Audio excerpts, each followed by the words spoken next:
Hi, and welcome to the channel. In this video, we will take a look at whether or not Minecraft is a game, and dive into a definition for the term game itself. So, is Minecraft actually a game? Well, at first, this may seem like an obvious question. Yes, Minecraft must be a game. Everyone refers to Minecraft as a game. However, if we take a closer look, we will realize that this question requires us to dive deep into what the definition of a game itself is. So let's get started. First, I should define a few things. For the purpose of this video, we will say that a tool is a system or mechanic that can be used to accomplish an objective, and play is interacting with the tool for entertainment. We will also say that a toy is a tool designed specifically for entertainment. Note that all games are a type of toy, but not all toys are games. So when we are asking if Minecraft is a game, we know that it is a toy, we just want to know if it is also a game. Now let's try to come up with a definition for the term game. Here are a couple of things that all games seem to have. The first is some sort of rules or mechanics, which we can call a system. However, this on its own is not enough. There are many things that have rules or mechanics but are not games, such as toys or simulations. For example, the very popular toy Lego bricks have rules on how you can or can't connect them together, but very few people would consider the bricks on their own to be a game. So, we need to expand our definition of what a game is. Let's add a way to win. Pretty much any game you can think of has a way to win, right?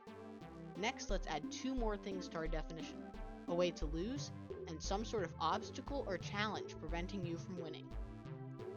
Let me just expand on what I mean by winning or losing. If the player loses, they should see a game over screen, which means they need to restart the game from the beginning.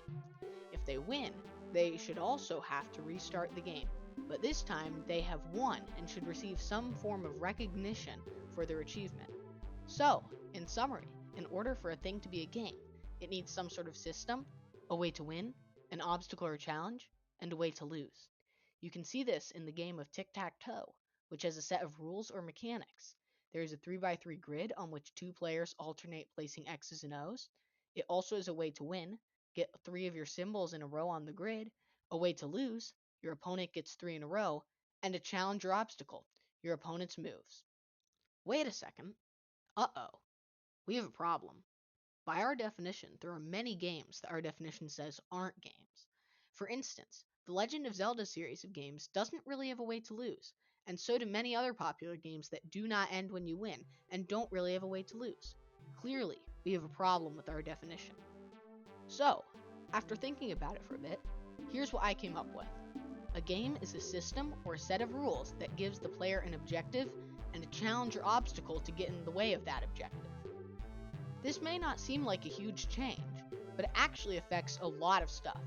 First, it means that the game doesn't need to end when the player wins. Second, this means that the games that used to be considered non-games by our definition are back, because The Legend of Zelda and others such as DK Bonanza do give players an objective. Now I should clarify, it's not enough for players to be able to come up with their own goals, because then they are simply using it as a toy.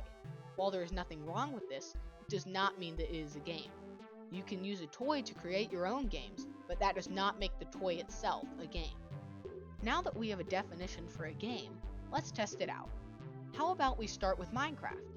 First, we should make some clarifications. There are three main game modes that people mean when they talk about Minecraft: hardcore, creative, and survival. While I understand that there are more game modes than these three are the main ones people refer to when they are talking about Minecraft. First, let's start with creative. This is pretty easy to tell. There is no objective and no obstacles. Creative mode is the definition of a sandbox. But what about the others? First, we need to talk about the Ender Dragon. Beating the Ender Dragon is what many people consider to be the objective of Minecraft. However, I don't really feel like it is.